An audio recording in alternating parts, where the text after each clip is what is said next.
There are a lot of formulas to learn. We have formulas in maths, we have formulas in physics and chemistry, and some other subjects. It might seem very hard to remember all these formulas, but in this video I'll be making it easier for you by showing you 7 powerful tips that you can use to remember a lot of formulas very easily.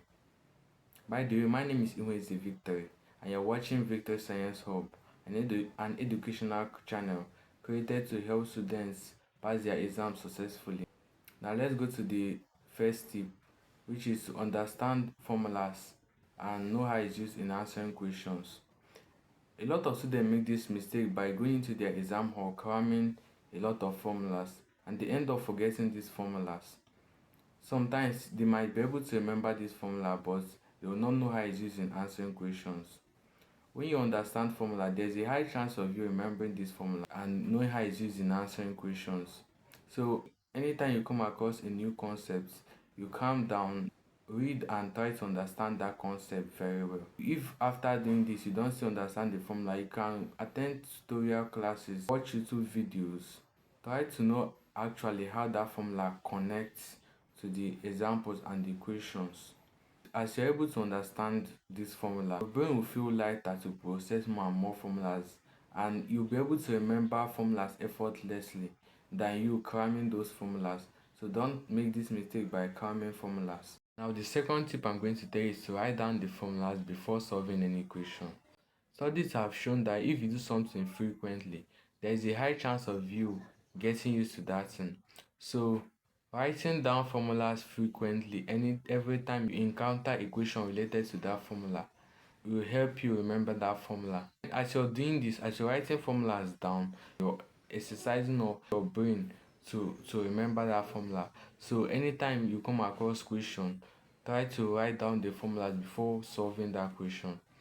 And you're also creating a visual representation of that formula in your head. Since you have a visual representation of the formula will kind of stick very well in your head. The third tip I'm going to be giving you is to say the formulas out loud. You're kind of creating an audio representation of this formula in your head. Since you already have a visual representation, now we want to create an audio representation so that the formula is going to stick, and I don't think it will be this formula will easily slip out of our brain. As you say formulas out loud, your brain, your kind of there is kind of a reading which your brain is getting. So if you make a mistake when you say that formula, your brain will tell you that this formula is wrong, since the what you said did not match to the rhythm your brain is already used to. So let me say like the formula I would normally say out loud: Ke, which is kinetic energy, equals to half mv square. So if I say a different thing like Ke equals half Vy, something like that, my brain will tell me that this formula is wrong because it's already used to the rhythm which I use when I say the formulas out loud. So always try to say it out so that your ear can be able to hear the formula. Now we go to the next tip, which is using mnemonic devices.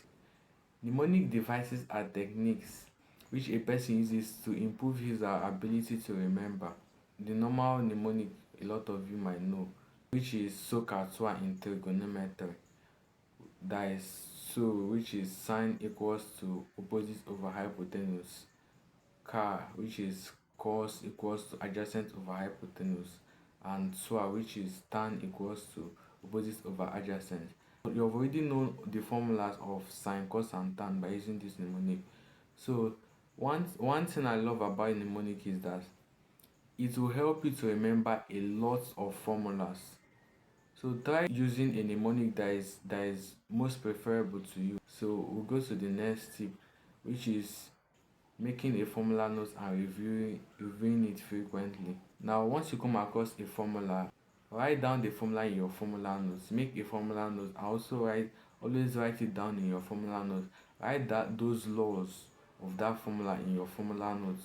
Write the parameters, the symbols, everything that you need to know about that formula in your formula notes, so that when you're free you can flip and review this formula notes. For me, this is my own formula note. This is physics formula notes. I know it's looking big, but you can make your own smaller so that you can carry it around. And when I come across any physics formula, I always write the formula down and I write all the parameters. The most important thing about this tip is not just by making a formula note, is by reviewing these formulas frequently. If you make a formula note and you don't review them, the formula note is useless. So always review your formula notes frequently. Now we go to the next tip, which is using flashcard to remember formulas. You must have heard of flashcard. This is my own. This is what it looks like. It's just like a square paper. The front of the paper, the equation is written, and at the back the answer is written. So as you're using this flashcard, you're kind of asking yourself some questions, and once you answer the question, you turn the back and see if you're actually right. Now at the back of this flashcard, you write the answers, the parameters of that formula, and the laws guiding the formula, and also some constant or some things you additional things you need to know about that formula. We'll go to the next tip, which is to practice a lot. Listen very well. Practice a lot. You know the saying, practice makes perfect. So if you practice a lot, you'll be close to perfection. I don't mean you'll be perfect though, but once you've understood the concepts, gone through all the tips that I've mentioned earlier, now the last thing that you have to do is to practice. And I would say this tip is the best tip, because without this tip, other tips might not be too effective. So using this tip, I would say you have is a must. You have to use it if we want to actually remember a lot of formulas easily. Always use this tip. Once you read the concepts, I would say practice not less than 30 questions. This is very important, so that that formula actually stick in your head. So that is the end for this video. Please, if you have not subscribed to this channel, please hit that subscribe button and like this video, and I'll be seeing you in my next video. I know this video will help you both now and in the future. Thank you for watching. Bye bye.